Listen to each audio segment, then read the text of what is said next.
Buongiorno a tutti, vi do il benvenuto a nome della redazione di Internazionale e vi ringrazio di essere venuti qui così numerosi.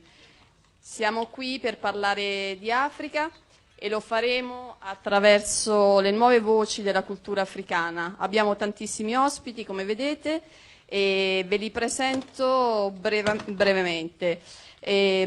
Abbiamo Olujide Adebayo-Begun, scrittore, poeta e drammaturgo nigeriano. Sempre dalla Nigeria lo scrittore Igoni Barrett e lo scrittore Iheoma Nwachukwu. Inoltre abbiamo l'artista svedese keniana Catherine Anyango, il fotografo e artista ivoriano Sika, lo scrittore keniano Billy Kahora e sempre dal Kenya la scrittrice che stiamo attendendo, speriamo arrivi al più presto, Yvonne Owuor, e infine lo scrittore keniano Binyavanga Wainaina. Siamo molto felici di averli tutti qui perché sono gli stessi autori che hanno collaborato con noi e che abbiamo pubblicato sul libro speciale delle storie, sul numero speciale delle storie uscito a Natale dello scorso anno e quindi diciamo li abbiamo in principio raccolti in un numero di Internazionale e ora abbiamo il piacere di conoscerli e di sentirli qui dal vivo.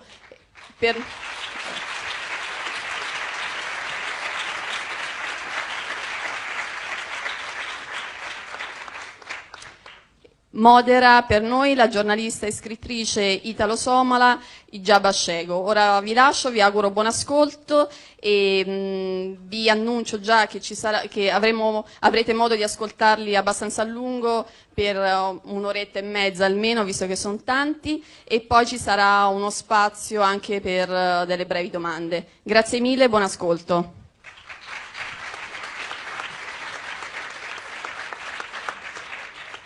Buonasera a tutti, sono molto contenta di vedervi così numerosi in un incontro che appunto parlerà di Africa. Io vi confesso sono molto emozionata di essere qui con artisti di questo livello dal continente che è la patria anche dei miei genitori, quindi capite anche la grande emozione. Però ecco, quando si parla di Africa in Italia si pensa sempre che è un paese. Io vorrei dirvi, voi lo sapete certamente, non è un paese ma un continente, però purtroppo per i nostri media, soprattutto in Italia, però parlerei anche di media occidentali, questo sfugge assolutamente, tanto che ultimamente un quotidiano italiano mainstream ha deciso di trasferire tutto quello che riguarda il continente africano dagli esteri a Mondo Solidale, cioè una rubrica che si chiama Mondo Solidale, tutto quello che riguarda l'Africa va qui. E quindi io vorrei cominciare proprio questo panel leggendo una lettera che un'antropologa calabrese, Giusy Mussopappa, ha scritto al direttore di questo giornale. L'ho trovata molto molto in tema con quello di cui discuteremo qui.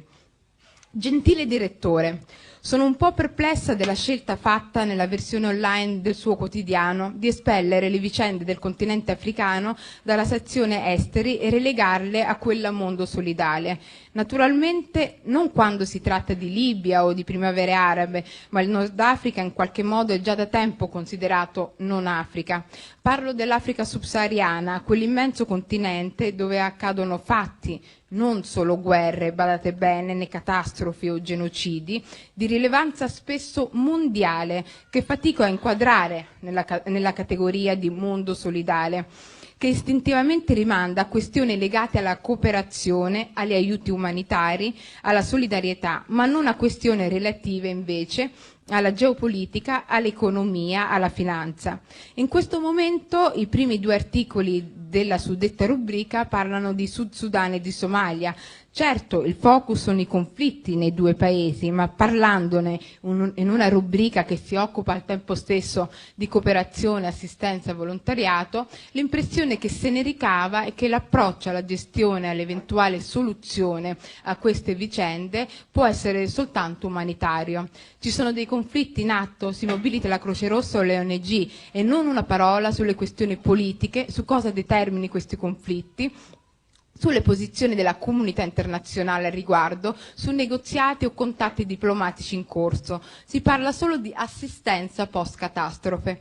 Un quotidiano come il vostro dovrebbe fare più attenzione a questi aspetti. Nei grandi quotidiani internazionali, Internazionale ce lo dice bene, le pagine estere includono tutto il mondo e quando si parla di assistenza o cooperazione lo si fa allo stesso modo che si tratti di Fukushima o di Mogadiscio. L'Africa, casomai non ve ne siete accorti, non è una terra incognita dove succedono disastri e chissà come continua a non sparire dalla faccia della terra. È un continente afflitto, sicuramente da tanti problemi, molti dei quali dovrebbero interpellarci da vicino, e penso al caso somalo, ma anche assolutamente dinamico, diversificato e soprattutto presente sullo scacchiere geopolitico mondiale. Non accorgersene o ignorarlo significa perpetuare un modo miope, provinciale e nord-centrico di fare informazione. Quindi questa lettera in qualche modo ci introduce a questo panel. Io vi presenterò poi mano a mano i nostri graditi ospiti e vorrei cominciare facendo una domanda a Binyavanga Wainaina. Prima ve lo voglio presentare, uno scrittore e giornalista keniano molto bravo, voi lo conoscete sicuramente grazie alla sua penna quasi satirica, quasi anche crudele con gli stereotipi che abbiamo in testa. Lui collabora con il Guardian e con il sudafricano Mail and Guardian ed è anche il fondatore di una rivista letteraria panafricana, oserei dire, che si chiama Kwani. Kwani io lo tradurrei in italiano come beh, allora, qualcosa del genere, no? E Kwani in qualche modo intercetta le menti più geniali del continente a livello letterario.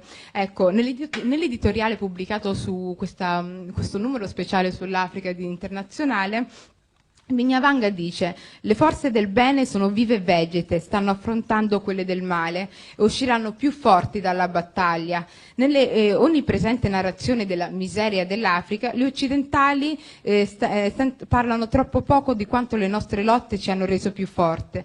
Ecco, io vorrei chiedere a Binyavanga Wainaina, quando è nato Kwani e che idea c'era dietro questa rivista? Sei riuscito davvero a attirare le menti del continente, soprattutto oggi che sono passati uno svariato numero di anni dalla nascita di Kwani? Sei deluso? Sei contento? Qualcosa è cambiato? Quali saranno le sfide del futuro di Kwani?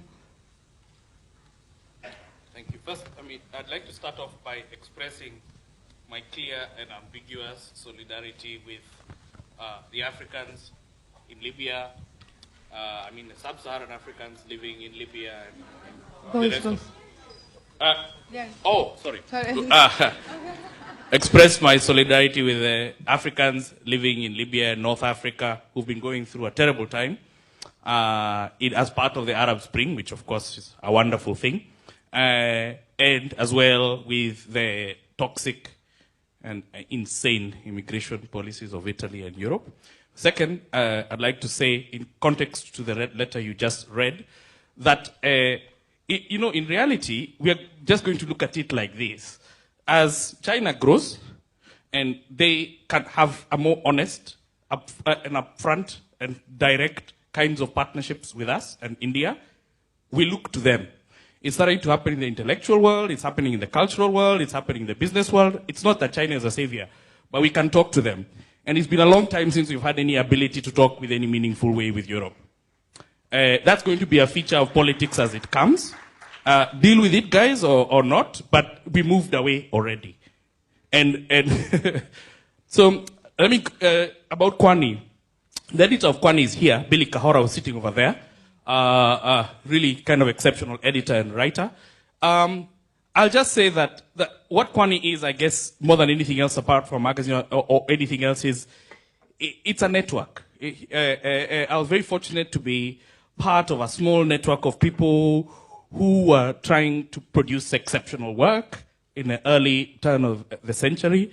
And the people on this panel here are part of that network of a younger generation of people where Facebook and Twitter and everything else happens, who produce exceptional work which can stand anywhere in the world and which itself is committed to issues around the continent in its own way.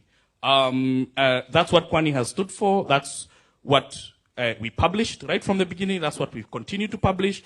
And that's what the various other networks continue to publish. So there are other publications, Farafina, of which Igoni Barrett here was the editor of, Chimurenga, and many, many, many others. Yes.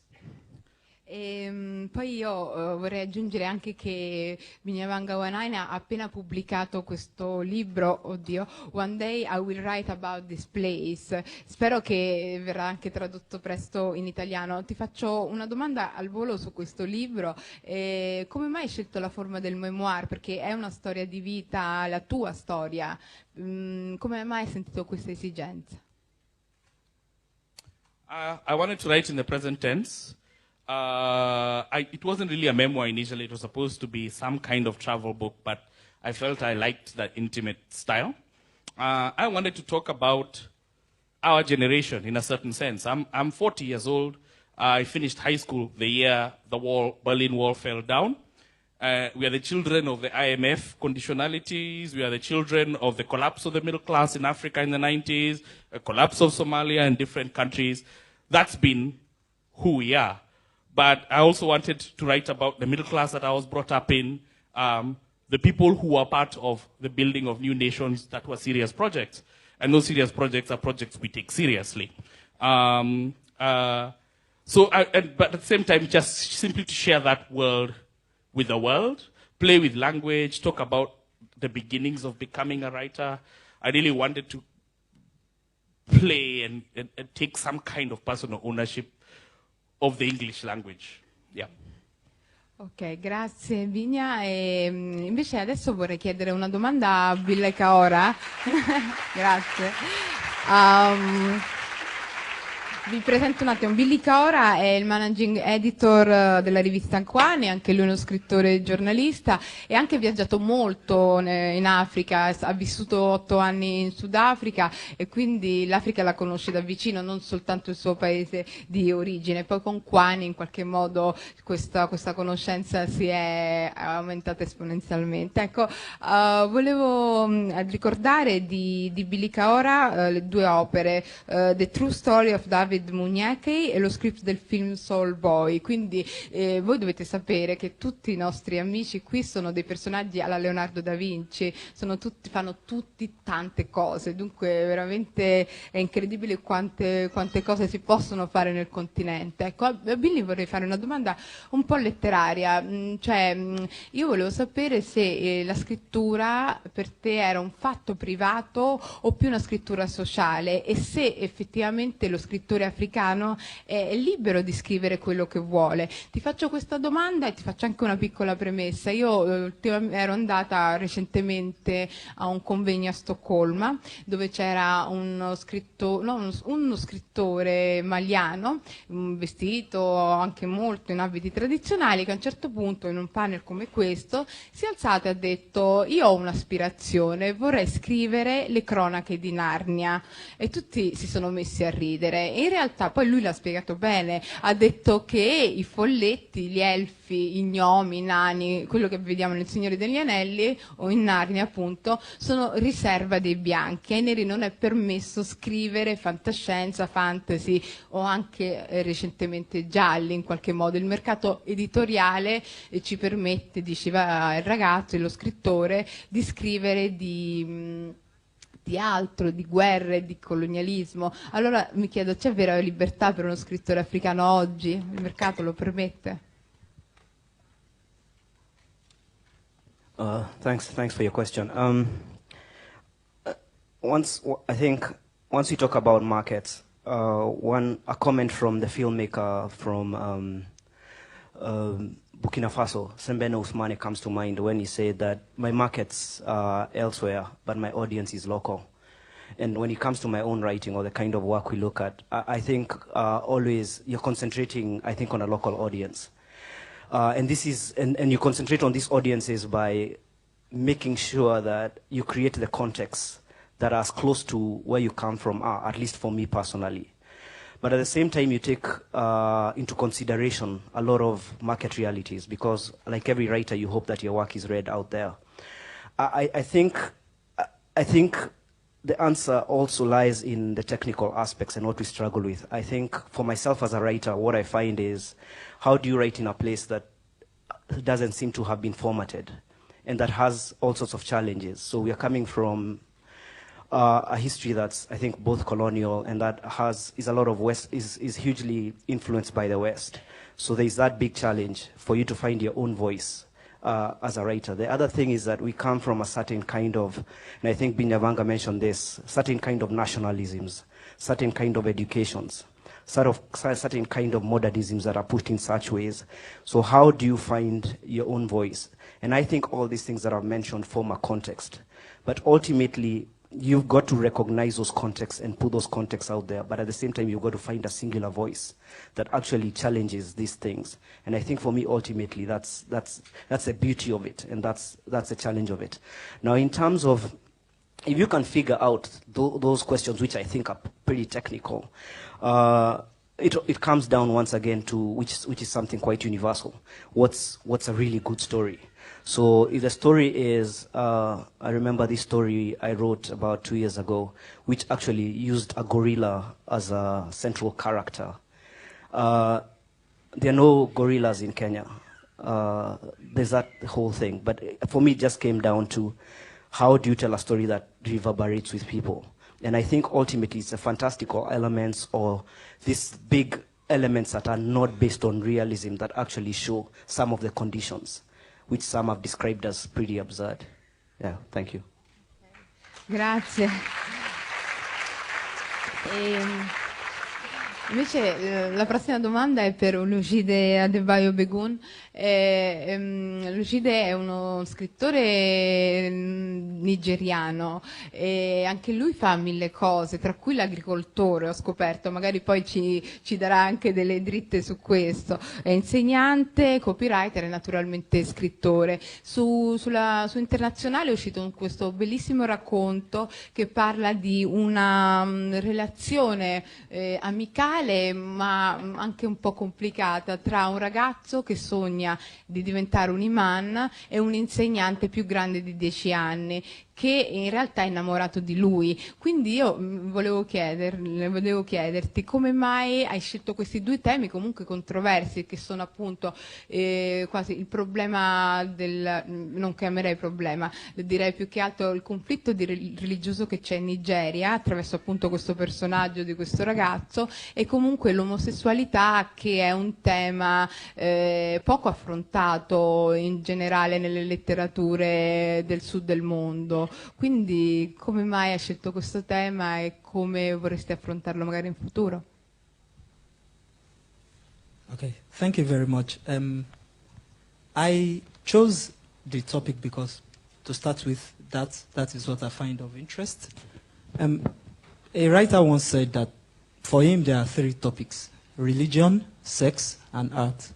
I think that's John Updike, and for me it is religion defines a lot of things in Nigeria. Religion divides us, religion unites us, and I'm interested in the dynamics of this, how this plays out, how somebody's personal faith could also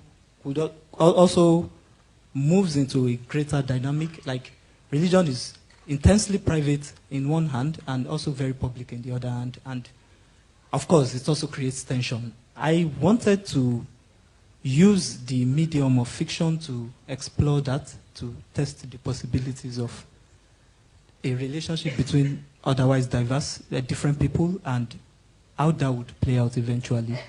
So it's of perennial interest to me: religion, sex, and art. So I hope I captured that in the work. Io volevo sapere anche le reazioni di chi ha letto questo racconto in Nigeria o anche in altri paesi africani. Hai avuto un buon riscontro o anche delle critiche? Se ci sono state delle critiche, quali? It was mixed. Some find it very sensitive, that Islam, there are things that are taboo, there are topics that are taboo in the Islamic culture in Nigeria, homosexuality is one. And when the work came out, I got feedback, and some felt that it is a taboo. I should not be talking about that. It's forbidden for a writer to look at that. But this happens all the time. Where I come from, I have had instances of this happening, and I find it of interest. And some really appreciated it, and they felt that more of such should be coming. I, for one, when I write first of all to express myself, to express a vision. I believe every writer has his or her worldview, and you have a private space from which you can create your art. And if I am able to give full expression to that, or satisfactory expression to that, I'm happy with it. The reaction is secondary, whether positive or negative. Grazie.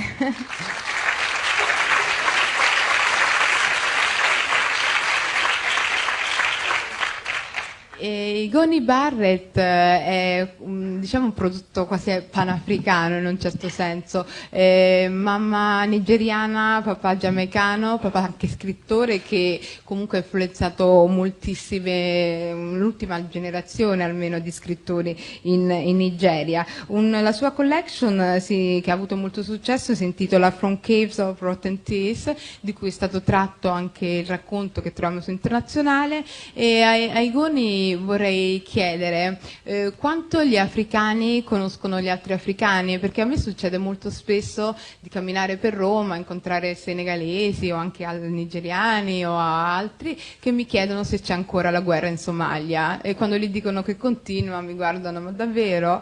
E quindi mi chiedevo quanto noi africani conosciamo noi stessi. Mi ricordo Boubacar Diop che diceva: è probabile che un senegalese conosca tutte le strade di Parigi, da Gambetta a Menilmontant, per dire, però magari non conosce Capoverde che gli sta davanti. Allora, come può aiutare la letteratura a far conoscere l'Africa agli africani?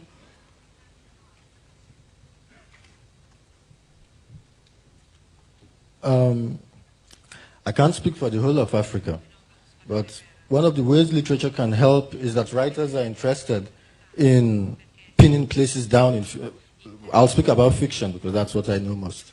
Writers are interested in pinning down places and understanding places, atmosphere, and to really reproduce a place in fiction, you have to know the place. You have to look for particular, the peculiarities of that place and put it across in a way that gives you an idea of the place. So if you want to know Kenya, I would advise you probably, read a good Kenyan writer. I mean, if you read Ngugi wa Thiong'o, you will know Kenya. If you read Binyavanga, especially his new memoir, you will know a part of Kenya. Kenya in the 60s, in the 70s, in the 80s. So if you're coming to fiction or you're coming to literature to know a place, choose the writers you read. But also, you can know, you understand characters. I mean, what literature tries to do is write about people. I think that's the most important thing that literature achieves. Place is important, but people. And it tries to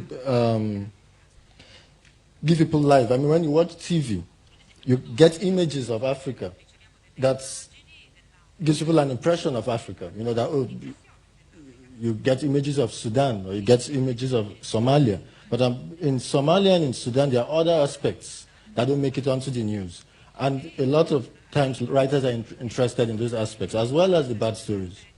So you could say literature gives a balanced view of the people and the places. And that's one of the ways to know a place or know Africa. Grazie.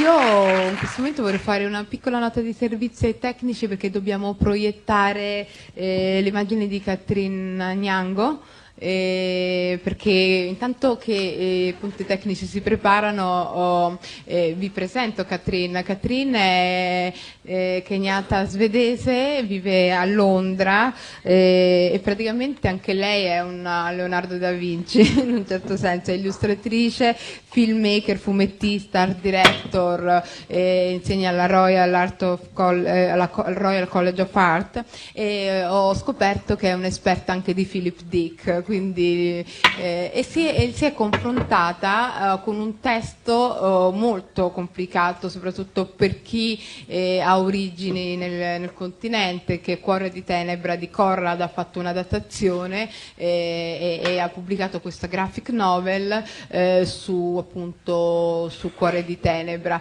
E quindi io a Catherine ho tantissime domande da chiedere, però ecco, una di queste è sicuramente come ha affrontato questo testo, dove comunque, come diceva Tiongo, gli africani erano quasi dei fantasmi, o appunto venivano presentati quando dovevano divorare dei nemici. È un po' un testo problematico, come anche La Tempesta di Shakespeare. Come l'ha affrontato e che narrazione hai voluto dare di questo Cuore di Tenebra, insomma, com'è stato questo viaggio?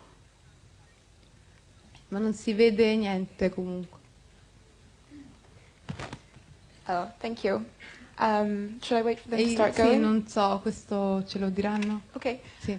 Well, I guess I didn't really approach it in the way that most people were expecting. I didn't approach it in an African way.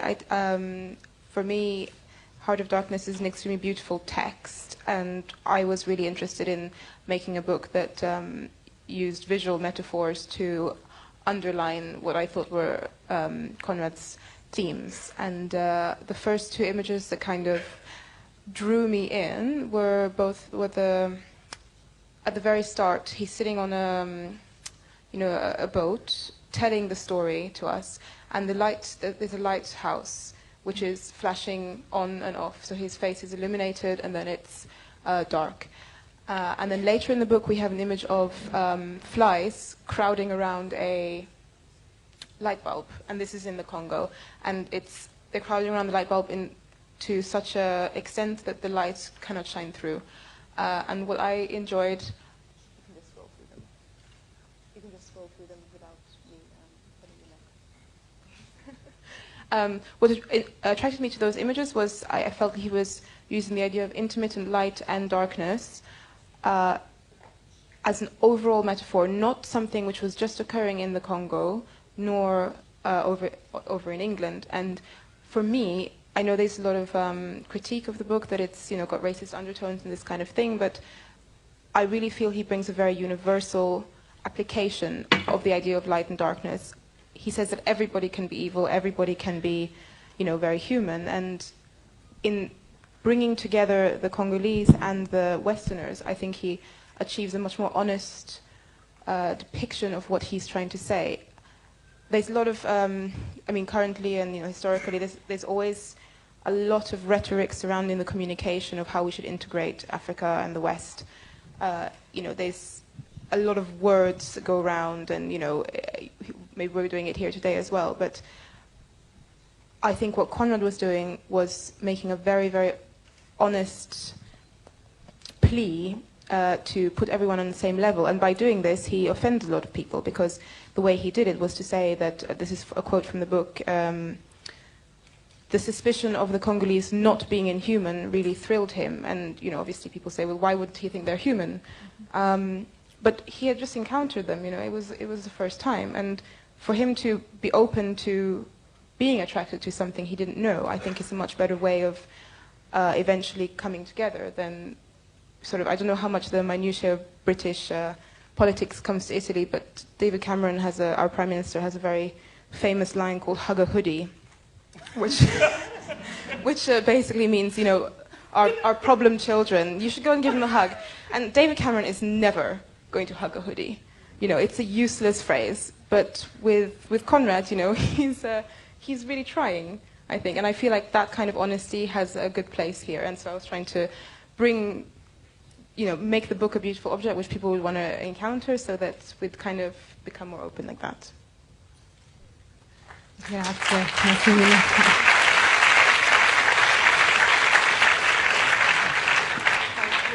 Iheoma Nwachukwu è un giovane promettente scrittore nigeriano e se troverete appunto questo numero di Internazionale, se l'avete letto, insomma lui è aperto, praticamente apre questo numero speciale con un racconto che si intitola The Good Daughter.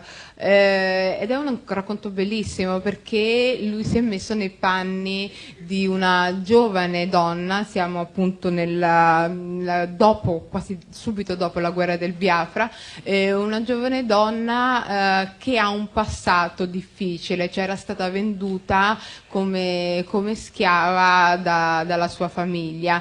Nonostante parli di un argomento così difficile, e noi sappiamo di questa storia dopo, attraverso lei che deve in qualche modo confessare questo passato al marito, nonostante il tema sia difficile in qualche modo o possa sembrare stereotipato, in realtà non lo è, perché vabbè, la penna di Iheoma Nwachukwu è incredibile, però è anche che c'è molta forza nei personaggi, molto calore.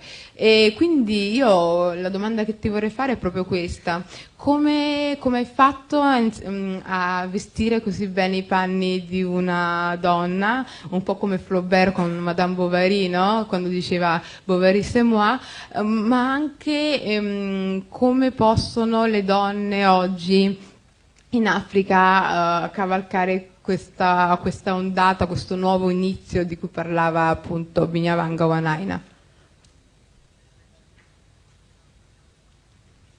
Okay, thank you very much for the question.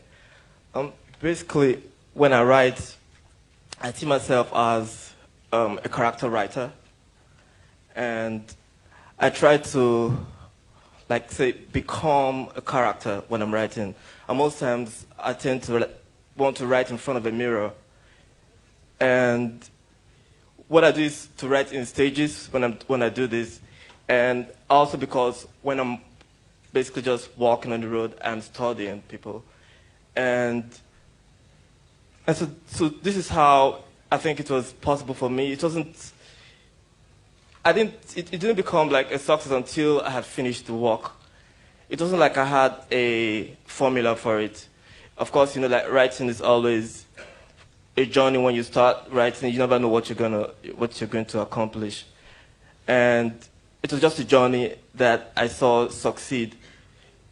So basically, I guess it was hard to do, but I guess because I did it stage by stage, and that it was also the story I was writing about was sort of personal. And so it was like I had an interest in the story. There was something about it that I needed to tell, which is why I think that it worked the way it did. Grazie. E poi torneremo anche un po' facciamo un ultimo giro e concludo il giro con Paul Sika. Noi comunque siamo sempre in attesa di Yvonne, che è arrivata, è fantastico, just in time. Sì. Benvenuta Yvonne. Quindi non concludo il giro ancora, quindi c'è Paul Sika. Paul Sika, qui avverto anche i tecnici perché dobbiamo proiettare altre immagini. Paul Sika è un fotografo della Costa d'Avorio ed è un fotografo incredibile, fa delle foto psichedeliche, poi le vedrete piene di colori, piene di vitalità, di energia, di immagini, insomma. E la cosa, io l'ho trovata divertente, un po' anche buffa, è stato ispirato dal trailer di Matrix, ne abbiamo parlato in questi giorni, insomma Matrix è un film che ha segnato molte persone e le sue opere appunto si integrano anche molto bene in vari campi, dai videogiochi al mondo della moda. C'è molto lavoro nelle tue foto, Paul, cioè tu lavori con gli attori, fotografi attori, ma fai un doppio lavoro, no? Cioè lavori sia nel momento dello scatto sia nella post-produzione, quindi io ti chiederei proprio come lavori con queste foto e soprattutto dopo che tipologia di Africa esce fuori da quello che scatti e che crei. Can you please say again the last question? Ho detto la tipologia, che Africa esce fuori dalle tue foto, insomma, ecco. I would like to answer this question in 3 stages. The first 2 stages would be for me to come back a little bit on what has been said on the panel already. And the first thing is, although it is a mistake today to say that Africa is not a country, I think that I would love Africa to be a country.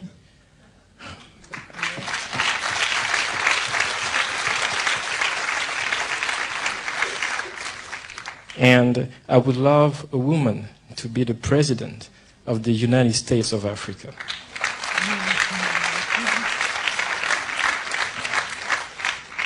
It would be the proof of a certain type of evolution that I believe is necessary. The second stage that I would like to enter is when you ask whether whether an African writer has freedom today. I would say yes, and I would say no. I would say no if you want to enter what exists already, because all things are designed, not just the publishing industry. All things are designed in a certain way, and you cannot get the same output with the same input all the time. So I would say that I answer this question by another way. I answer it by my own example, which is going after what you really believe in. For example, I contacted a publisher saying that I wanted to publish my photos, and the publisher said no. But while I was doing that, I was actually looking for alternative ways to publish my own work. And this is what I did. And the work got picked by CNN, and someone at CNN saw me, and I received a mail from the publisher saying, "Oh, I want to publish your work." So either freedom, yes or no, but there's a type of freedom that I know exists, is the one to act towards what you really want to get. The third,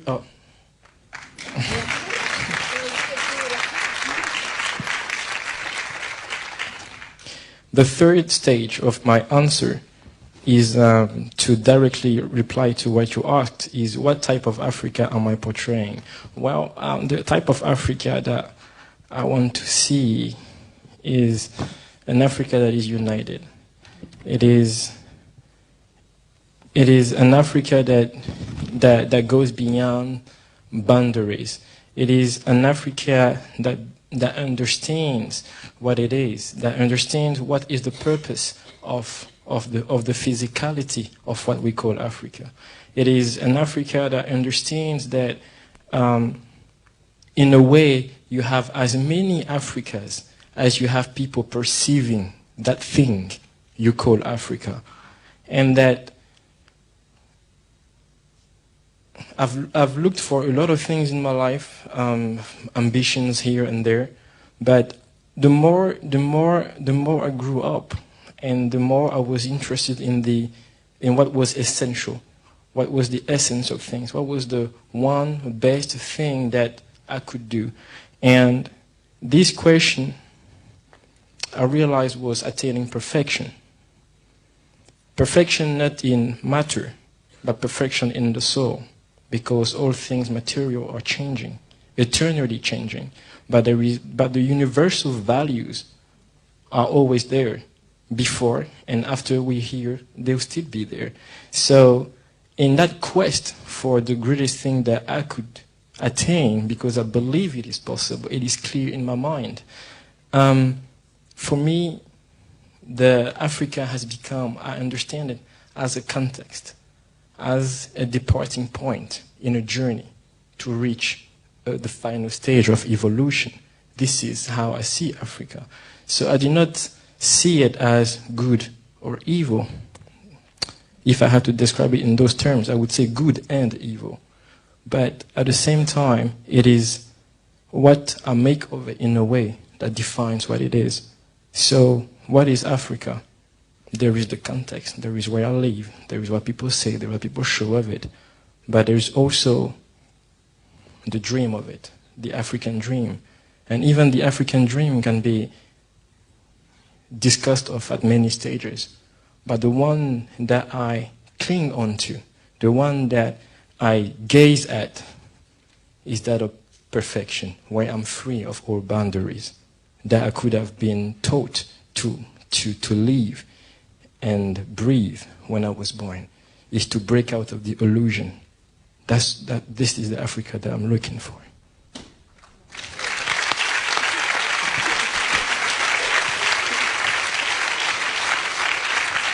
No, grazie Paul per le tue parole, però ti volevo anche dire che ti consiglio anche a voi un bel romanzo di un nostro amico che si intitola proprio L'États Unis d'Afrique, gli Stati Uniti d'Africa di Barrett, quindi forse il sogno potrebbe diventare un giorno realtà, chissà. Io me lo auguro, insomma. E invece Yvonne, benvenuta, grazie di essere qui, di avercela fatta stare con noi. E ti volevo presentarvela, è una grandissima scrittrice keniana. Il suo racconto Weight of Whisper ha vinto il Ken Prize for African Writing. Diciamo che una delle caratteristiche di Yvonne è proprio quella di lavorare sullo stile, sulla parola, sulla lingua, c'è una grande scrittrice della lingua, e io proprio quello che ti volevo chiedere era sull'annosa questione, la chiamo l'annosa questione della lingua in Africa, perché molto spesso si dice dobbiamo tornare a scrivere nelle lingue del continente, però come diceva come diceva Chinua Achebe, qualsiasi lingua usata dagli africani è una lingua africana, quindi io mi chiedevo, si deve scrivere solo in inglese o c'è possibilità di mercato anche per le lingue minori, e se tu hai mai pensato di scrivere anche in Swahili o in un'altra lingua del Kenya? Thank you very much, and I apologize for my lateness. Actually, no, I write in the language in which I dream, and the English that I use is the English that is mine, that I have made mine. I kind of reject the notion of the limit of language. I also think language is promiscuous in that it finds its own place and seeks its own identity and personality in the context in which it finds itself. So I write in the language that I feel. E invece per quanto riguarda ultimamente il Kenya è stato al centro anche di, diciamo, non direi guerre, ma direi di conflitti interni identitari, no? Ci sono tante identità, è un paese sicuramente multiculturale, e come voi scrittori in Kenya riuscite a integrare nei vostri scritti questa multiculturalità del paese, e se questa multiculturalità è legata solo ai conflitti o invece, come io credo, sia legata anche a una ricchezza del paese?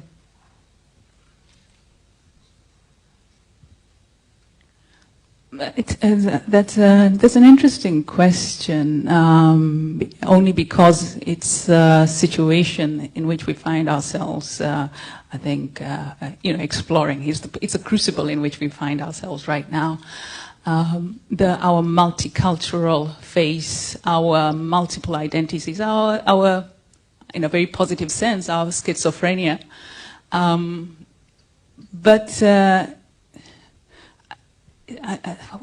What can I say? I'll probably ask Binya to take it up from there. We're in a state of positive formants, and I have this sense that something is being born.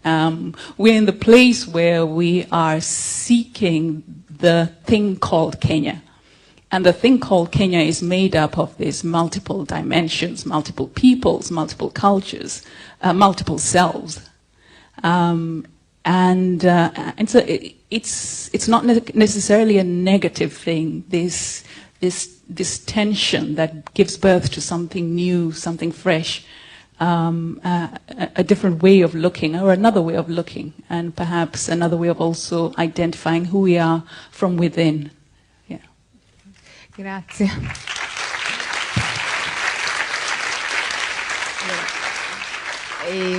Faccio una domanda un po' sia a Binyavanga Wainaina sia a Billy Kahora e anche a te Yvonne, perché io mi chiedo sempre, me lo chiedo a me stessa che sono una scrittrice, come si riesce a scrivere in un mondo dominato e pervaso dal rapporto con la cultura dell'Occidente? Lo stile della scrittura può aiutare, o il contenuto stesso della scrittura?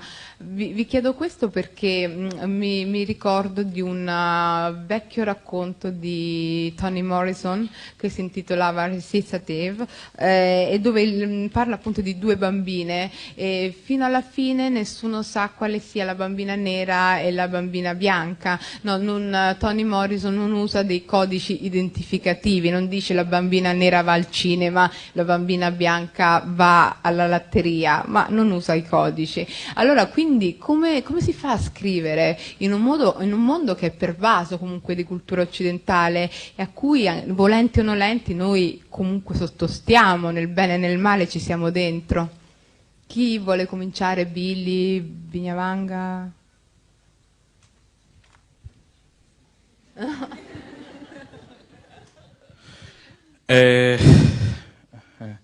I was born in a world soaked in Western culture. My dad was born in a world soaked in Western culture, and his mom was born in a world soaked in Western culture.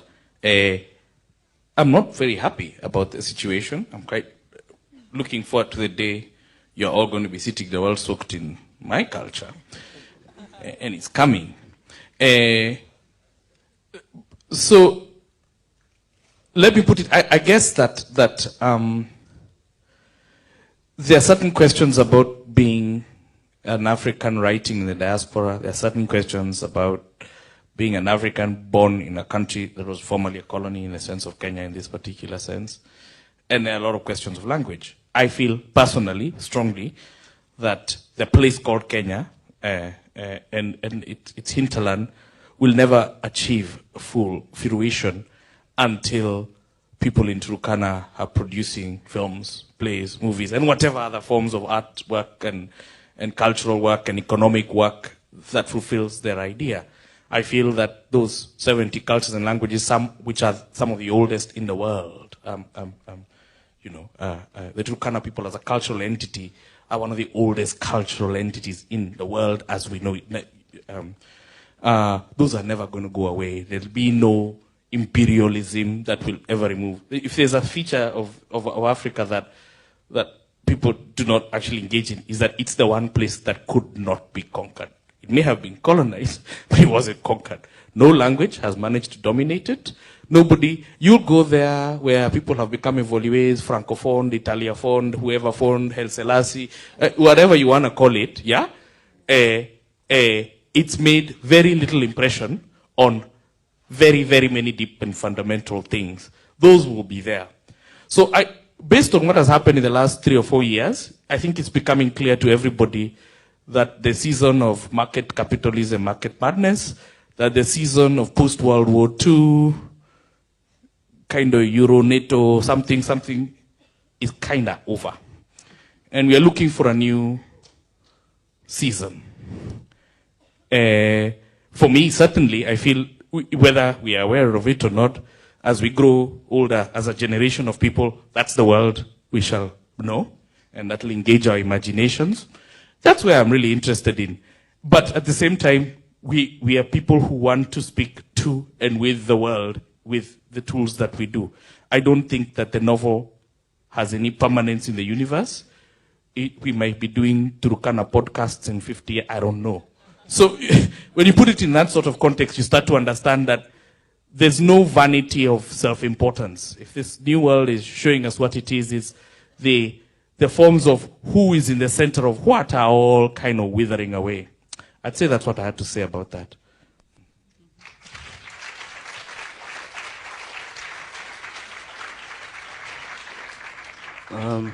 I think that, just going back to the question about Kenya being a place of multicultural identities and all these things, I think there's a lot to be said with Kenya's existence, maybe in the last 47, 48 years, has really been about a scrambling of resources that are defined within ethnic lines, and this has been pushed by political regimes, and that creates a kind of both inertia and a kind of momentum in people feeling that you can actually only make your way in the world through your ethnicity.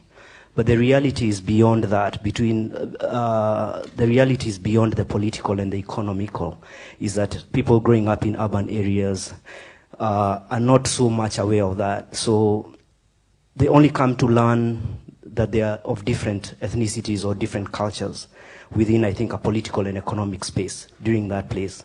So you have very many people who grew up with neighbors who are other tribes, who had imbibed both Western cultures, who had imbibed the living of the urban space. So it's not a difficulty. I'm trying to say it's not a difficulty. It's just that it's created to be a difficulty once people go to the ballot box, or people now go to the bank and realize there's nothing in the ATM simply because I'm of a different tribe. About Western influence, I find it interesting that it's always thought as that other. But I can assure you there are people who come from America and say I'm more Western than them, whatever that means. So it's not theirs, it's also ours, because we are also part of it. And if you go to other places, some people, you'll say they're more African than you. I think the problem is in the demarcations that are thrown out in, I think, either political or economic interest. But maybe the other thing to add is that, what does this all mean for a writer? Just quoting from Binyavanga's book about him imagining faces to be like the $6 million man. This has nothing whatsoever to do with the US. The $6 million man, which is an American character, is very real for kids in Nakuru, growing within a certain place. So $6 million man is his. Yeah, it just depends on where you're coming from. But there's an assumption that these things are foreign to us. They're not. When we're living over there, they're also us. As much as my father's Gikuyuness is us, as much as some Luoness is us because I had a Luo neighbor, as much as Turkana is part of me because of what I learned in geography. It's things we imbibe, but the problem is thinking that these things are separated and foreign. They're not. Yeah. Can I follow up on that? Is it on?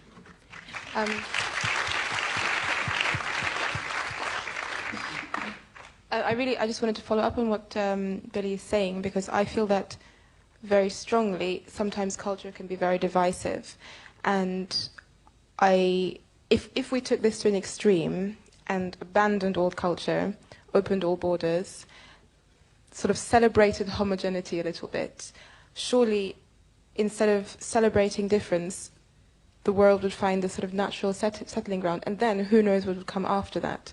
You know, perhaps it's a little bit time to stop looking into the history of certain places for our identity. I mean, I'm half Swedish, I'm half Kenyan. I don't feel at all African or at all Swedish.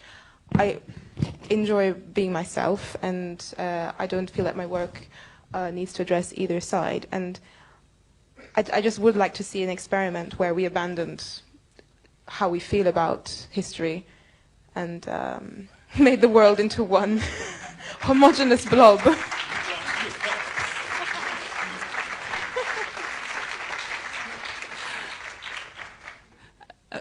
Just a quick question to Binyavanga. Surely you're saying we're not going to be doing Mandarin? We're not going to be influenced by the Chinese culture? No, I think very, very clearly, AI did not choose either the time or the place where I was going to be born. I believe that my responsibility is to the epoch in which I am born. And quite frankly, beyond the limits, beyond the demarcations, as Billy talked about, I feel, quite frankly, if, the influences, the forces of life in which I find myself as a human being, having to interact and negotiate with and speak to and interpret this place in which I find myself and the relationships that I have to encounter through these particular forces, whether you call them Western influence or Chinese influences, I don't know, whatever, Turkana influences. Ultimately, I become the crucible through which, and each one of us in our different ways, become a particular crucible through which to interpret and make meaning out of this particular situation. So I grew up with a sense that the world was mine. I got into shock when I was at 23 to realize the world was not quite waiting for me in the way I had expected it to. Well, I still live under that illusion. That's why I write. And I don't think I'm going to change. Personally, I'm not going to change that. Yeah.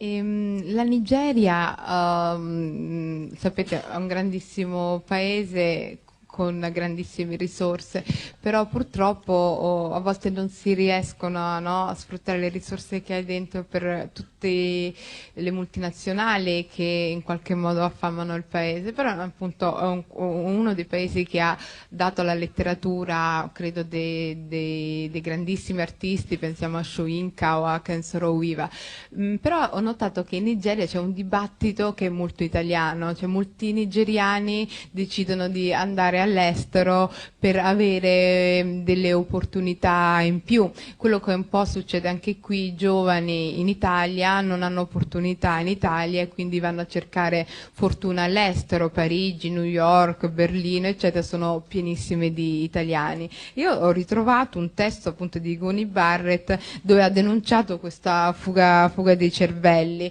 e allora mi chiedevo, perché in Italia ce lo chiediamo in molti, quali sono i motivi per restare o per andare via dall'Italia. Allora vi volevo chiedere sia a Igoni Barrett, sia a Olujide e sia a Iheoma se ci sono motivi per restare e quali sono i motivi per andare. Chi vuole cominciare? The reasons are personal. I mean, I can't tell anybody to stay or tell anybody to leave, ask anybody to leave. I have made a personal decision to stay. Partly because in Nigeria we have, in our classrooms in primary schools, we have a system where you have a head teacher, and then the teacher elects, or the class elects someone who we call the class monitor.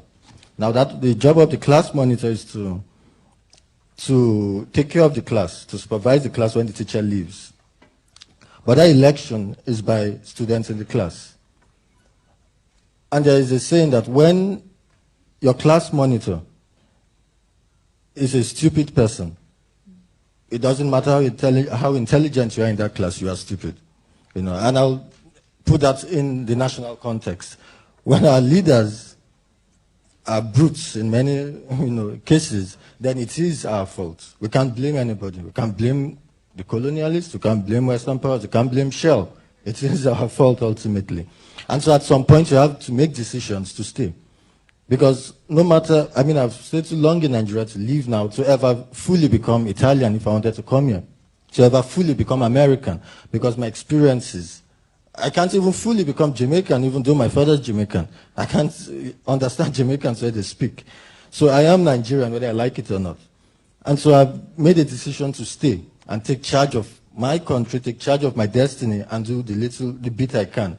And I feel that if we have enough people making that decision at a point, we will take back our country. Yeah.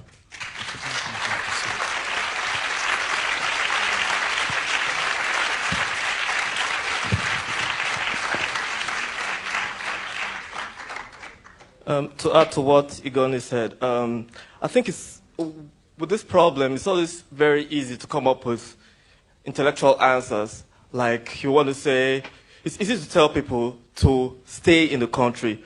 But basically you find that it is a personal problem.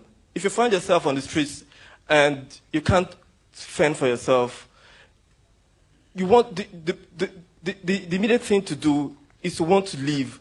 Now, it becomes hard to tell someone like that to stay back in that country. to just, I mean, like, it's like you tell a mother who has lost her child not to cry, that no matter how hard you cry, that child isn't going to come back, right? But you also have to consider that this person has lost a child. And the sensible thing to do is to stop crying. But then it's also hard because when you've shared memories with this person and you really can't stop crying. Of course, crying won't bring back the person, but you still have to cry. And so it becomes really, it's very complex. It's very hard to tell. Like, I couldn't tell anybody to stay back in the country. I mean, like Igoni said, I made a personal decision to stay in this country.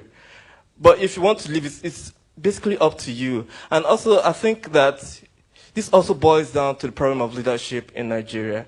You find that in a country where we have rules and those at the helm do not like obey these rules, they're laissez-faire about how they handle the country, you find out it's people then want to also interpret their lives in the ways that they'll find gain.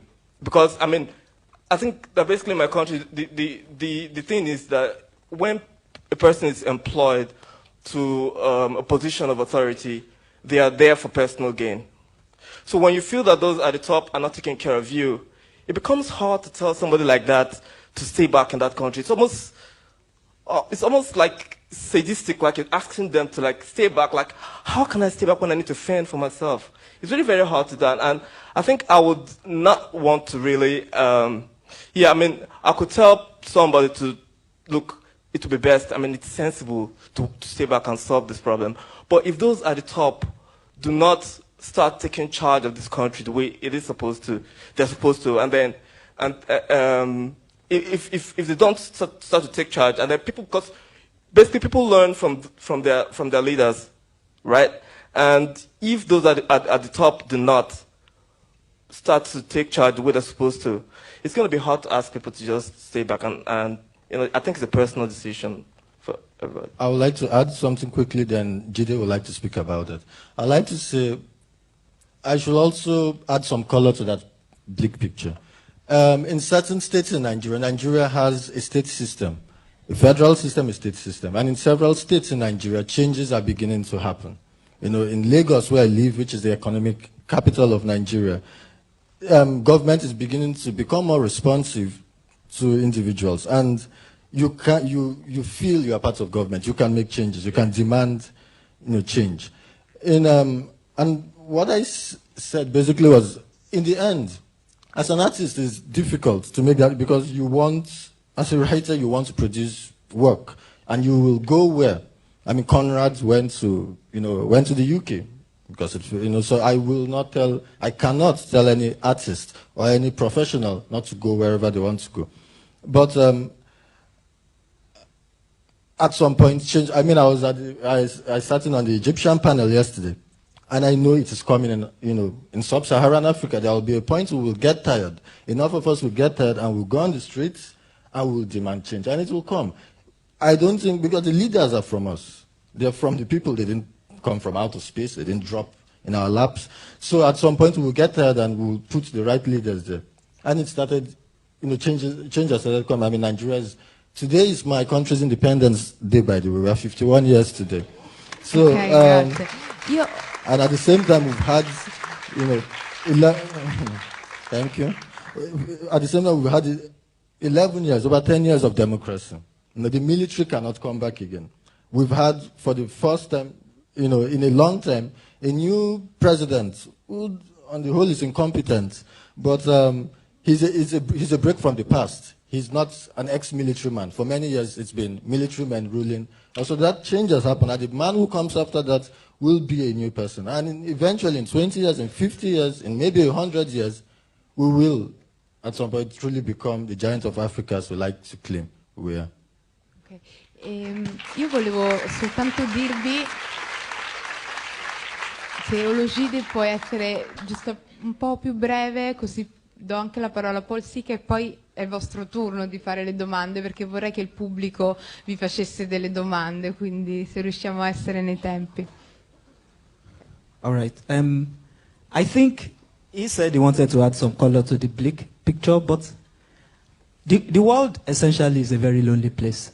And individuals continue to have hope that the unknown could be better than what they're experiencing right now. Nigeria is a beautiful country. Nigeria is a dynamic country. It has lots of energy and a very, very dizzying mix of cultures that could be very rewarding and engaging. But at the same time, there is infrastructural deficit, there is a sense of disenfranchisement from the people, and the disenfranchisement is not just a question of bad leadership. The people themselves, they are apathetic. They have sort of willed their sense of choice, their sense of responsibility to some group of thieves, to looters, to decide their fate. So when the individual feels he has the necessary push, he wants to go out. It might be right, it might be wrong, it might find out that even the outside world is worse off than what he's living. There are instances of that. People who left their jobs, who left their rewarding engagement to go abroad, and they are complaining seriously. So it's essentially the condition of the world as we know it now. Exactly. Se Paul vuoi aggiungere una battuta, sei di un altro paese, della Costa d'Avorio, ecco, però insomma la situazione è anche in qualche modo la stessa, forse.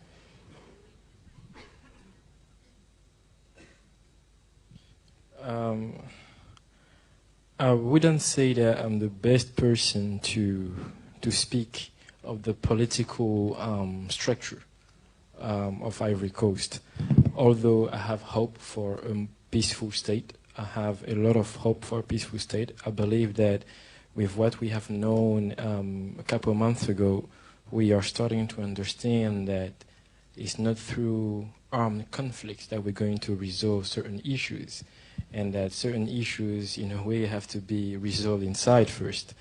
And so I believe in, as far as Ivory Coast is concerned,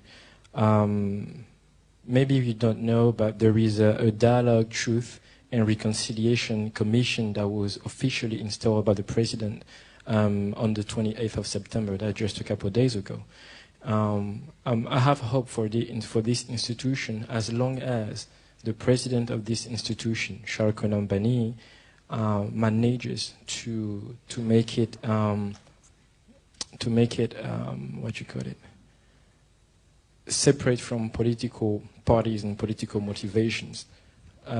This, I believe, is a chance, is a big chance for Ivory Coast, and I believe in a bottom-up approach, people to head of states, and the opposite also, which is a top-down approach for peace. It can't just be a system that is imposed on people. They have to fit it themselves. Otherwise, it's just structure, an empty structure.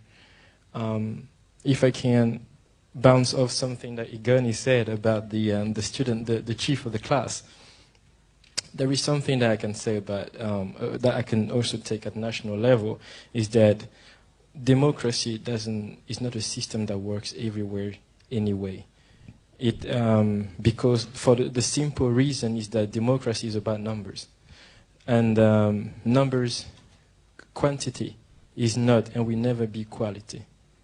The truth is not democratic. 1,000 people saying that there is nobody in the room don't make that a truth. So, as far as I'm concerned, I would prefer to have a wise monarch than an unwise, democratically elected person. Because a wise person will make the country run, and an unwise person just can't do it.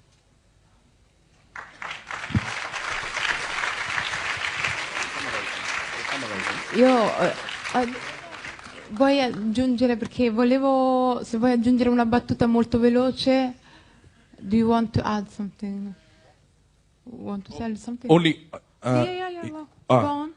I just wanted to say this in the context of the idea of Africans coming to the West and so on and so forth. And I just wanted to reiterate this a little bit because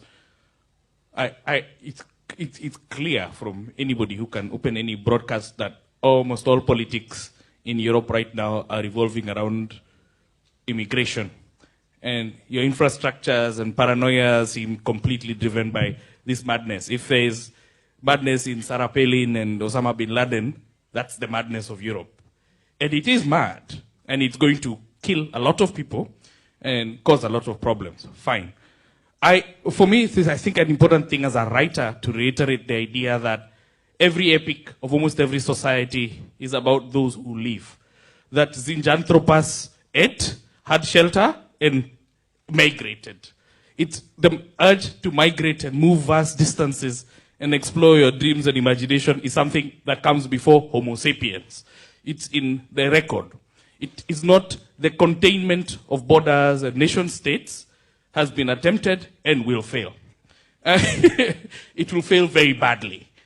So even though we'll express solidarity for those who die and go through, they will come. And they will continue to come.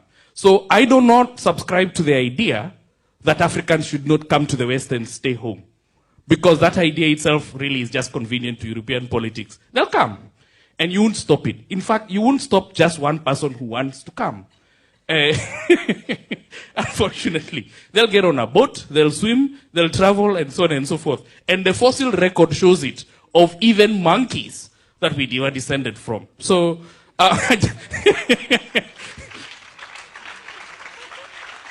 no,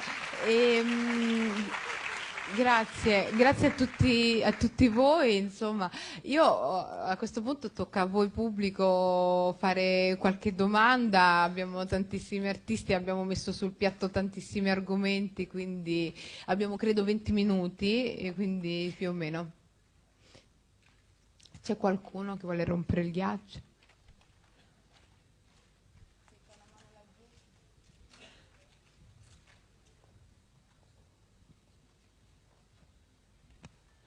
Grazie. La mia domanda più che altro era rivolta a chiunque volesse rispondere, non a una persona precisa.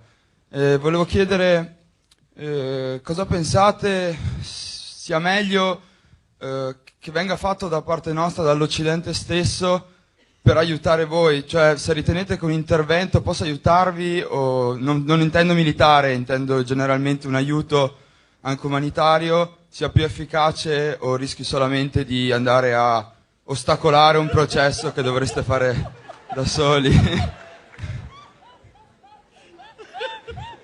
Perché? Magari raccogliamo un po' di domande e se le indirizzate è meglio, insomma, raccogliamo 2 o 3 domande. Vi prego, sì. Domande, non interventi, così non ve l'ho detto prima. Cioè, ci sono altre 2 domande, sì, così le raccogliamo insieme e magari se dirette a una persona, perché sono 9, insomma. Sì, io avrei 2 domande molto rapide, una per Paul, perché abbiamo visto una delle sue fotografie proiettate, immagino ce ne fossero 50 altre nel computer, mi piacerebbe vedere un paio d'altre, ma soprattutto capire perché prende quel tipo di fotografie e non altre fotografie. Qual è il messaggio e qual è l'approccio che adotta invece di essere per esempio un fotografo che fa della documentaristica, eccetera. L'altra è per Binyavanga, che ha cominciato il suo primo intervento dicendo: noi siamo la generazione dei quarantenni, della middle class, del Fondo Monetario Internazionale, eccetera. Vorrei sapere come vede lui il ruolo di questa generazione nella politica africana nei prossimi 10-15 anni, perché mi sembra che ci sia un attivismo incredibile a livello di organizzazioni private, a livello di imprenditoria, cioè del software che è di qualità mondiale che esce dall'Africa, eccetera, ma non si vede molto in politica. Quindi qual è il ruolo di questa generazione in politica nei prossimi 10-15 anni? Grazie. Credo che potete rispondere a queste 3 domande. Thanks. Do you want to go first? Do you want to go first? What do we want? Nothing, please, please, please. We had enough already.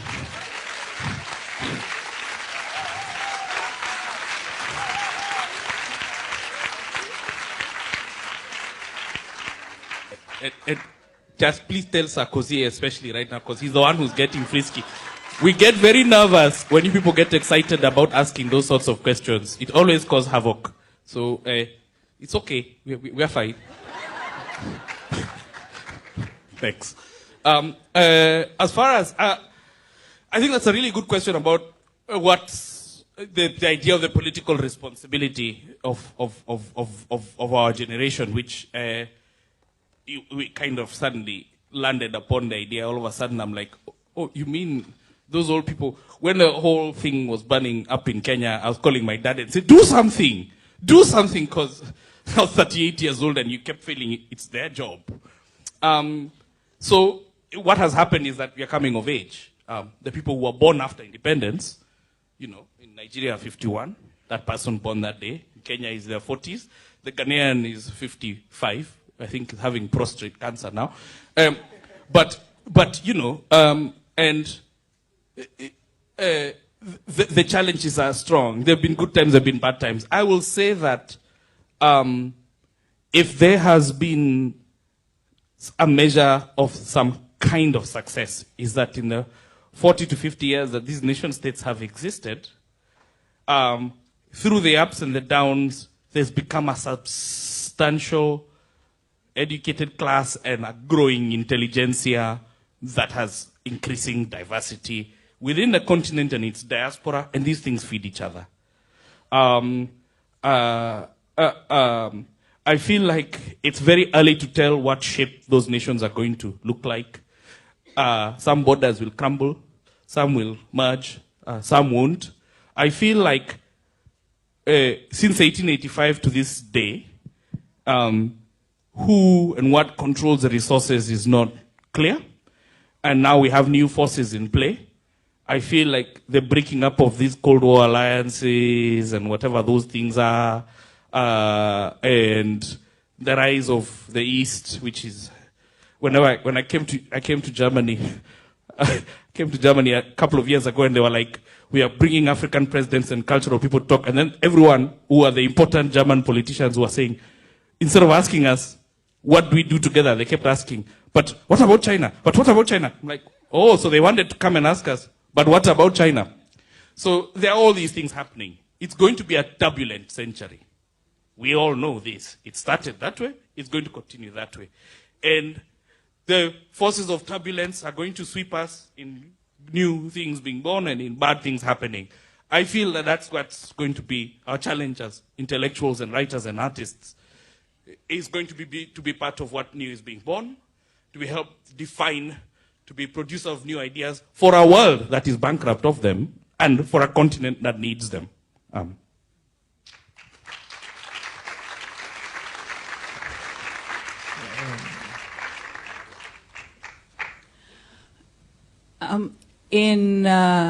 If you want, reflecting on the idea of what the West can do to help us, I am going to adopt a compassionate approach. I think Binyavanga said what he needed to say, and that's part of the reason we were laughing. How? I think to, if you want, create a space within our human lives, our individual lives, wherever it is we find them, to allow another to be, without trying to patronize or to become the great patron who descends upon them, parachutes upon the land, to give providence. It is frankly irritating. It's annoying. It's appalling, frankly. It's contemptuous. It is contemptuous. It's contemptuous to the human being to constantly have to negotiate one's humanity from the point of, here you are, no matter what you are, because of who I think you are, you need my help, when frankly I don't. What you deny me is an opportunity to get to know you as a fellow human being, to explore the same questions we have. There's so much to share, and in a situation where there's no space is given to encounter another as a human being, as a person perhaps who faces challenges, same as you do. Frankly, right now, we can provide a lot of help to our own, drawing from our own experiences. A lot of information and knowledge can be shared with others. So how can this help be given? By perhaps opening a space in the heart to listen, to see another person as, I guess, just another person with the same struggles that each individual encounters. What is the political forecast?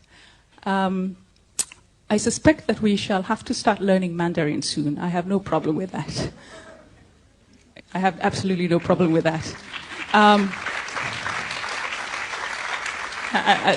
I think another way is look to the Indian Ocean right now. There's a lot happening around the Indian Ocean, and as a center and as crucible of influence, and particularly, I guess, the Eastern African place in within the Indian Ocean realm. As you're probably aware, there's a lot of competition right now between China, India, and nations of the Middle East about control of the Indian Ocean space.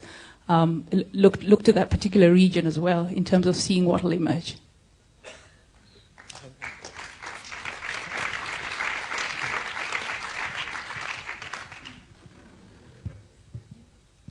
Well, okay. I think that the answers by Binyavanga and Yvonne are kind of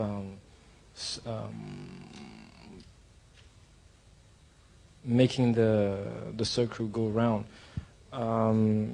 They said what was, very interesting, but there's not much that I can add. But one simple thing that I could say is that if you want to help someone, you can't just intellectually, in a Cartesian manner, just help someone. It is important to help to have a minimum of compassion. And it may look like, and I'm going to say, and I'm going back on the theme of context, the context Africa, context Asia, context all continents, context all subgroups and subcultures.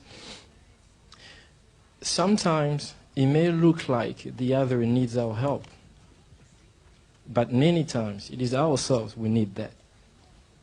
Because of the blurred vision, the misunderstanding sometimes that we have of reality. We have the impression that our presence is going to add so much. But in fact, many times it is us who benefit from where we are going.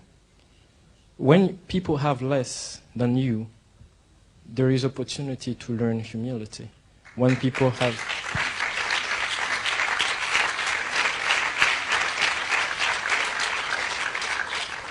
When people have more than you, there is the opportunity to learn dignity.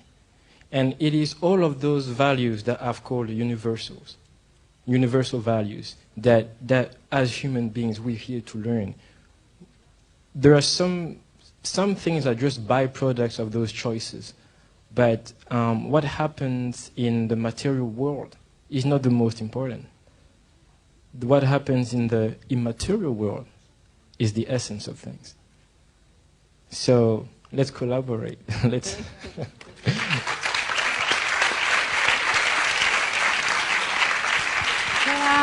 Una domanda, vero? Non so chi ha il microfono. Okay. I didn't answer someone's question. Okay. I have a very simple question. I thought the debate was very interesting, and I wanted to thank you all. My question from a European background is that I found it very interesting, the whole thing about culture and also Europe versus Africa, the relationships and the issue of migration. And my question is also within Africa, because it was mentioned, a wish of a unified Africa, all that. And I wonder, we see Europe treating immigration in a scandalous way, but we also see it within Africa. We see countries not letting neighboring so-called brother African countries have migrants come in and help them. So what would you say about that? What is your...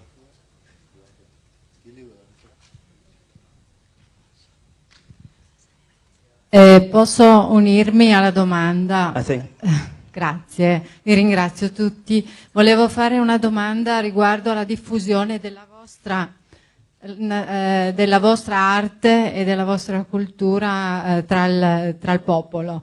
Volevo chiedere in che lingua vengono pubblicati gli scritti, in che lingua vengono diffusi, se anche la base ha accesso a questa ricchezza culturale, e se c'è una sollecitazione grazie alla vostra arte per promuovere un cambiamento, una crescita del popolo africano. Grazie.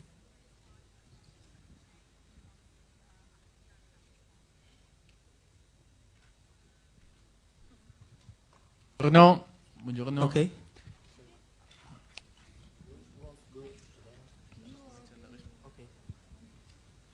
Okay.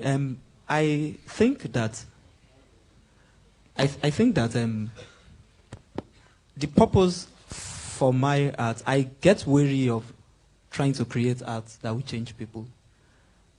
Artworks ultimately, they when they are successful, they get to become a part of the culture. They get to become a part of the discourse about how we live our lives. And it is not a direct thing that you write a work. Some do, they purposely want to change, but I, as an artist, I would like to explore issues, talk about what is happening, try to make sense of it artistically, try to make sense of it to myself first. And I believe that if I am able to delve in depth, discuss these issues in depth, if I'm able to find some sort of moorings for myself, then I hope that there will be others who would want to learn from that, who would find that interesting. So there is no conscious agenda of writing to change people. It is not part of why I write. It's not part of what I believe as my vocation. Then, to answer the question about what can Europe do to help us, the fact that that question comes at all shows that it's not such a straightforward question. Nobody helps anybody. Everybody, every race, every nation lives on the basis of self-interest. Where I come from in Africa, we have had sophisticated civilization for more than 1,000 years. Our problems are our problems. The fact that, and there is this history too of vast expropriation of African resources by European powers. In some way, they are part of the problem. But it's not a question of pushing the blame. Ultimately, we have had very terrible leaders. And if Nigeria, for example, is going to work, fine. If we are able to get ourselves together, fine. If not, we're going to be destroyed. And if we get destroyed, the people who make the entity called Nigeria, I think they are going to have a longer life than Nigeria itself. And whatever comes out of it will be better than what we have. Binyavanga said something that there will be turbulence, but from turbulence comes transformation. There's actually a Yoruba deity that represents that. That it promotes chaos in the belief that the chaos leads to self-knowledge and it leads to transformation. So I'd rather have Nigeria collapse and something else come out of that than to take handouts from Western powers, handouts with strings attached. So I do not think we need their help.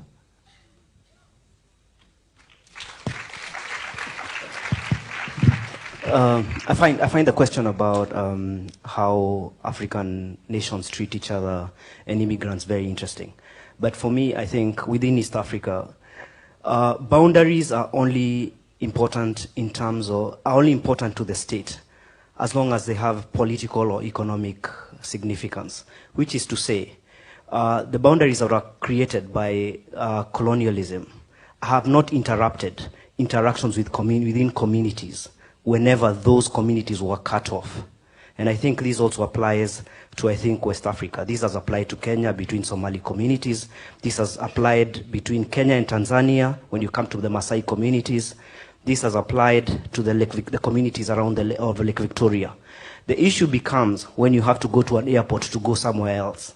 But in terms of physical boundaries, as long as there is no struggle for resources that the governments are interested in, I don't think that's an issue, and people have always lived in spite of those boundaries. So the only time there's that kind of behavior or treatment is when the state takes over, which is quite an important thing to note. It's not the people, it's the state following its own interests. In terms of language and the languages we write in, we're having a conversation, I think, with Binyavanga the other day, and he was saying that he made this funny comment. He said, there's a lot of literature that's coming out of Africa that seems to be asking for permission from the West. And why I find that question interesting is that when the question is, even within our writerly communities when we are talking, when you're writing, how do you want what you'd call everybody to react? And one of the biggest reactions is, this fits my reality. So if the realities of your place for me are this intercommunication through English, through Swahili, through vernacular, because you cannot go a day in Kenya without actually just flowing within all these languages, which is a reality. I feel my responsibility as a writer is actually capturing those realities and the language that happens in. And it's just as simple as that. Yeah, thank you.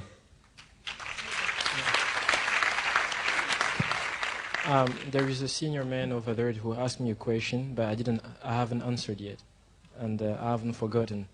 Okay. You asked me where you can find some more of these. I think one of the best ways to connect to me is through my website. There is a library there's a photo library on my website, and there are more coming. In fact, I've done also monochrome works. There's also illustrations. But just connect to me, please, on my website, through email, through Facebook, through Twitter, and we can keep on conversing. And you also asked me why I take pictures this way. There are many ways to explain this. One of the ways is that I do a lot of my art by feeling. A lot of it is by feeling. And I personally feel that there is something above me that pushes me into certain directions. And this something, I've called it in my book, which is coming out next year, I've called it the creative force. And the creative force is what guides me, it is what is saying something. As far as I'm concerned, I see myself more like the vehicle of something, more like a messenger of something, than the king who's sending the message. So I'm discovering the art you're discovering just as much as you are. Can I? Volevo sapere dall'organizzazione se ci rimangono tempo per almeno un paio di domande, però non vedo nessuno, quindi credo di sì.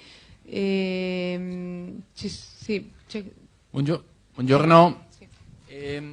Gli scrittori cubani spesso si lamentano che vengono poste loro domande politiche e non letterarie. Volevo sapere se per gli scrittori africani sta un po' succedendo la stessa cosa e qual è il loro rapporto con la letteratura dei paesi africani musulmani, se c'è una forte separazione o se sentono qualcosa che li unisce. Salve, la mia domanda in parte ha già trovato risposta nei passaggi di prima, ma volevo sapere se come continente africano potete fare qualcosa, un intervento, qualcosa per aiutarci a tirarci fuori dal casino nel quale ci siamo cacciati in Europa.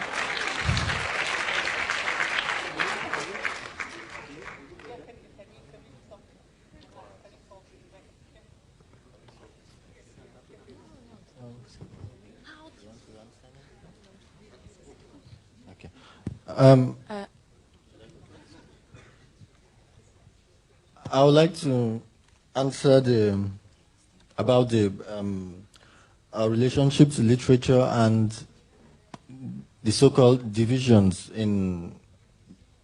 between, let's say, sub-Saharan literature from sub-Saharan Africa and literature from North Africa.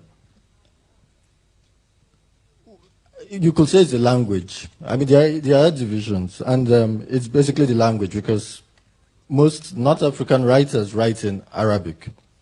But once it is translated, the same way there are divisions between Nigerian literature and Italian literature. And I was only able to, my work was published in Italy only because it was translated into Italian. And in the same way, if a work is written in Egypt, it has to be translated. And once it is, there are no divisions, What was the other question?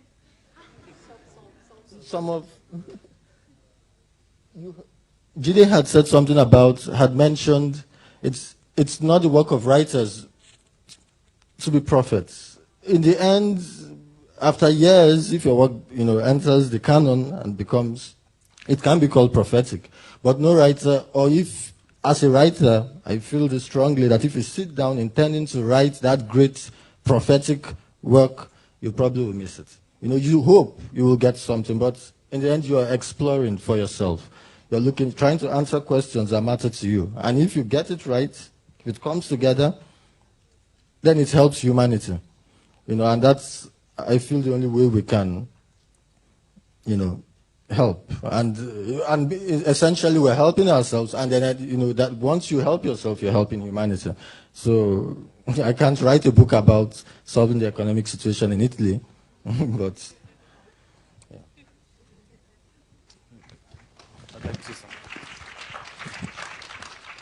I'd like to address the question of the Cuban writers. It's one of those jokes that you often are dealing with because I've been on panels. I've been on a panel about what is the future of the Francophone world, like I know, right? And I was in charge. So what happens is you get on some weird international mailing list of African issues. So sometimes you're thrown female genital mutilation. So someone picks up your hand and be like, thank you for talking about your book. What do you think about the problem of female genital mutilation? And by the way, there's a website called clitoraid.org where you can adopt a clitoris from an African woman transplanted. So yes. So, but seriously, I think for me, there's a French woman, I can't remember her name, and she wrote a book that was talking about the literary world as a kind of a geopolitical world with its little kind of marketplaces. And okay, because she's French, she said Paris is the center. That I'm not sure that people will agree. And then you hear the Norwegians at the Nobel saying Americans can't win because Americans are not writing proper literature. And then the Europeans are like, we are the home of real literature, whatever. Yes, no. Point is, it's going to be the greatest African novel, in my opinion, was written by a Ghanaian guy who has no geopolitical muscle. And I know 50, 60, 70 years from now, it to me is the novel that will help people think about what the novel can be. It just never been the case that the time scale and the marketplaces of what those things are will matter. We are not the deciders. So I think that as citizens, we always have to do service to our home countries, and I'm always glad to do so. Critically, the crisis has always been that people do not review your work quite so much as review your Africanness or how your book speaks to Italian immigration, so a lot is missed by this post-colonial world of ours, and the way the brown nations extend into whatever, has been doing really incredible things in literature and language over the last 30 or 40 years. And in a lot of cases, that point is being missed. And I think that question is just a reflection of just that. So you're always having to explain your context because you don't have too much of a readership around you. So I'm going to write maybe a porn book and then have it moving on the site. And then from there, then can come and talk about the thing. It's a perpetual problem and an important one. Allora, io vi ringrazio perché abbiamo finito il tempo, ahimè. Dobbiamo ringraziare tutti i nostri artisti di essere stati con noi. Grazie a Binyavanga Wainaina, Iheoma Nwachukwu, Katrina Anyango, Igoni Barrett, Kahora, Olujide, Adebayo-Begun e Sika. Grazie anche a voi di essere stati così attenti.